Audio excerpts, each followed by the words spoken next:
Bhavnagar marketing યાર્ડમાં ડુંગળીની મબલખ આવક થઈ। માર્કેટ યાર્ડ લાલચોળ ડુંગળીથી છલકાયો। યાર્ડમાં ડુંગળીની મોટા પ્રમાણમાં આવક થવાથી માર્કેટિંગ યાર્ડ હાઉસફુલ થયું। યાર્ડની બહાર રોડ પર ડુંગળી લઈ આવતા વાહનોની લાંબી કતારો લાગી। યાર્ડમાં ડુંગળીની 2 લાખ કરતાં વધુ ગુણીની આવક થતા નારી ચોકડી નજીક સબ યાર્ડમાં ડુંગળી ઉતારવા માટે વૈકલ્પિક વ્યવસ્થા કરાઈ।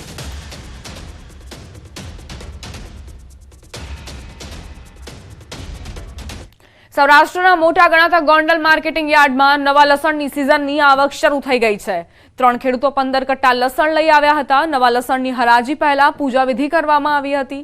મુહૂર્તના 20 કિલોના ભાવ ₹3511 બોલાયો હતો। આમ તો માર્કેટ યાર્ડમાં રેગ્યુલર લસણના 5000 કટ્ટાની આવક સાથે 20 કિલોનો ભાવ ₹2500 થી 3500 સુધીનો બોલાયો હતો। ગોંડલ માર્કેટિંગ યાર્ડમાં રાજકોટ સહિત આસપાસના ગામના ખેડૂતો આવે છે। અમારા માર્કેટિંગ યાર્ડમાં આજે નવા લસણનું મુહૂર્ત થયું અને નવા લસણ કેશોદ તાલુકાના એક ખેડૂત લઈને આવ્યા હતા। એમને નવા લસણના ભાવ ₹3500 જેવા અત્યારે ભાવ આવ્યા હતા। આમ તો જનરલી 5000 કટ્ટા ઉપરની લસણની રેગ્યુલર આવક થતી હોય છે ને આજ નવા લસણની આવક ચાલુ હતી તેમાંથી 4 કટ્ટાના મુહૂર્તના ભાવ ₹3511 લીધેલ છે। તો આજ સારા નવા લસણની આવક થઈ હતી। હું અહીંયા ગોંડલ યાર્ડમાં 4 કટ્ટા લસણ લઈને આવ્યો હતો અને મારે 4 વીઘાનું લસણ છે અને મને અહીંયા ₹3511 મુહૂર્તના ભાવ મળ્યા છે। ભાવ પણ સારા છે। ગીરની કેસર કેરી પર સંકટ તોડાઈ રહ્યું છે। આ વર્ષે સારા હવામાનના કારણે આંબા પર પુષ્કળ મોર આવ્યો છે, પણ છેલ્લા કેટલાક દિવસથી વાદળછાયા વાતાવરણના કારણે ખેડૂતો ચિંતામાં મુકાયા છે। આંબા પર ફ્લાવરિંગ આવતા જ મધ્યો ઈયળ અને ઘોડા જેવી જીવાતોનો ઉપદ્રવ વધ્યો છે, જેનાથી ખેડૂતો પરેશાન થઈ રહ્યા છે। દવાઓનો છંટકાવ કરવા છતાં જીવાત ઓછી નથી થઈ રહી, જેના કારણે કેસર કેરીમાં જે બંધારણ થવું જોઈએ તેવું નથી થઈ રહ્યું। વાતાવરણ અને ખરાબ વાતાવરણના હિસાબે મધ્યાનું જોરદાર છે અને લગભગ 10 દિવસે આમાં દવા છાંટવી પડે અને ફ્લાવરિંગમાં સમયે દવા ન છાંટો તો બહુ નુકસાન થવાની સંભાવના છે। મધની માખી પણ ન આવી શકે। આમાં ઠંડી હોય તો નડે નહીં, પણ અત્યારે ખરાબ પવન આવવાની હિસાબે મોર ખરી જાય છે અને બરી જાય છે ફૂલ એના, એટલે મગ્યો થવાની સંભાવના બહુ ઓછી જણાય છે। ફ્લાવરિંગ પુષ્કળ છે, પણ અત્યારે જોતા એવું લાગે બંધારણ ઓછું થાય છે, એટલે હજી આગળ અત્યારે ખબર ન પડે કે આની પરિસ્થિતિ શું છે। હજી વાતાવરણ અનુકૂળની હિસાબે શું વસ્તુ થાય હજી ખ્યાલ ન પડે, કેવું ઉત્પાદન થાય, વધુ થાય કે ઓછું થાય એ પ્રમાણે હજી અત્યારે બંધારણ કેવડા બંધારણ ઓછું થાય છે, ઓછું જ ભાગે જ બંધારણ છે અત્યારે। આ વર્ષે ગીરમાં આંબા પર ગત વર્ષની સરખામણીએ મોટા પ્રમાણમાં ફ્લાવરિંગ થયું છે। જો કે વાતાવરણમાં સતત બદલાવ અને જીવાતના ઉપદ્રવના કારણે ફ્લાવરિંગ ખરી પડવાની ખેડૂતોમાં ભીતિ છે। એવામાં ફ્લાવરિંગ કેટલા ટકા રહેશે તે હાલ કહેવું ખેડૂતો માટે મુશ્કેલ છે। કૃષિ નિષ્ણાંતોના મતે 2 થી 3 તબક્કામાં ફ્લાવરિંગ આવવું અને હવામાનમાં ફેરફારના કારણે જીવાતો આવી રહી છે। જો કે જે યોગ્ય હવામાન રહેશે તો કેરીઓને ફાયદો થશે।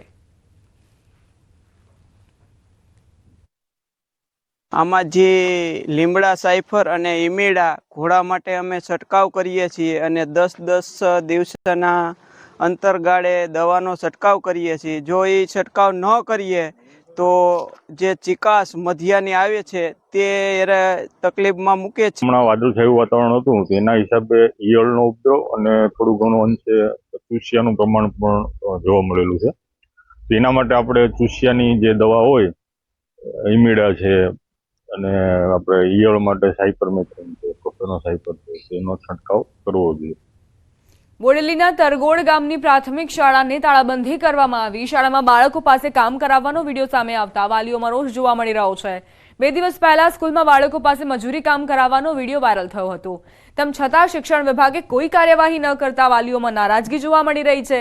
રોષે ભરાયેલા વાલીઓએ તરગોડ ગામની શાળાને તાળાબંધી કરી, સાથે જ શાળાના આચાર્યની બદલી ન થાય ત્યાં સુધી બાળકોને શાળાએ ન મોકલવાની ચીમકી ઉચ્ચારી।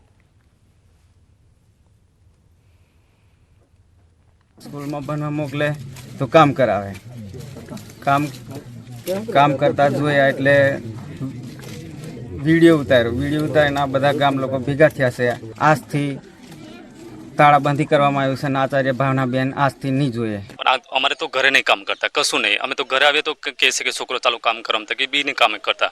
તો નિશાળમાં આવે તો પછી આવી રીતે કેવી રીતે કામ કરી રહ્યા?